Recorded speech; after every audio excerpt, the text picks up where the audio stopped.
Hey everyone, it's Tara. So I'm back with the, first installment of my little scrapbook project, and today I'll be making the first page in the scrapbook. The only prep that I actually did was separate out all of the Instax photos that I took, and I just separated them by the day that I took them. So this first page is going to be pretty simple.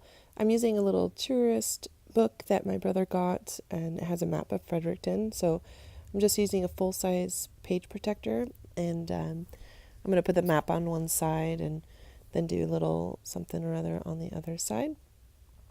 And to make the map fit, I just use my little paper cutter, which I absolutely hate. So if you guys have any recommendations for good paper cutters, please let me know in the comments, because I really need one that works and isn't a pile of crap. I also kind of don't have scissors at the moment. I took my scissors out of my room to wrap Christmas presents, and then my mom got a hold of them, and they're just missing completely. I don't know what she did with them.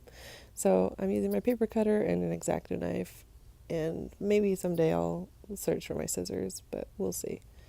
And so I just used the X-Acto knife to puncture the paper to know where I cut it, and then I did a little measurement again against the page protector to make sure it would fit. And then I do another little cut here, and coming up you'll see why my paper cutter is terrible. I can only cut down and not up, and if I cut up then it just scrunches up the paper, so that's great.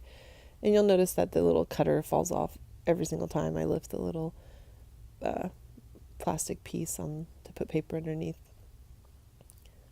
So there's the map, and then on the other side I'm going to cover it with some paper. So I have some, I don't know where I got this paper, but it's just like, I think it's just like packing paper. It's just, I don't know, really neutral color, a little beige kind of, and then a piece of scrapbook paper that had some pinks on it. So I just like the way that looked together. I went through a lot of paper to see what I would want to use, and then I'm just gluing that down, cutting it to fit on the back of that map and gluing it down. And on this side, I'll be decorating it with the plane tickets for my flights out there.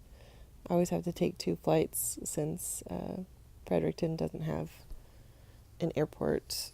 Well, they have an airport, but they only have like little baby planes that can go into it. So I have to like fly from Las Vegas to Toronto or Quebec, and then fly a little baby plane from there to Fredericton. So for the plane tickets, I used a little pink paper that kind of matched the arrows, the chevrons on the scrapbook paper, and I back the plane tickets with that to make them pop off the paper a little bit more. Added some washi tape at the seam between the 2 papers at the top, and then looked through the die cuts that I purchased to see if I wanted to add any of those, and I found these little planes that I wanted to use.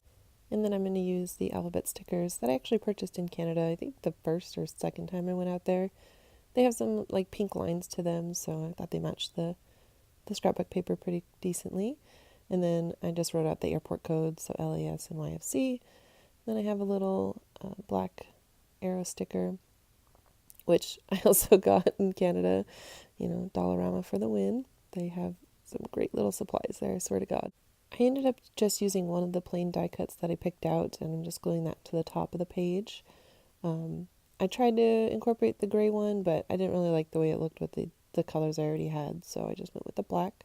Finally, I'm using my date stamper to stamp out the date a few times, and I'm just using that same packing paper that I put down at the top, and I'm using some washi tape behind it just to add a little bit more interest, and just using the same pink washi tape at the top and some black washi tape since I already have some other black elements. So just incorporating that towards the bottom, and then gluing everything down and putting it in the little page protector, make sure it fits. And it does. So that's my page. Thank you guys so much for watching, and I'll see you in the next video. Bye!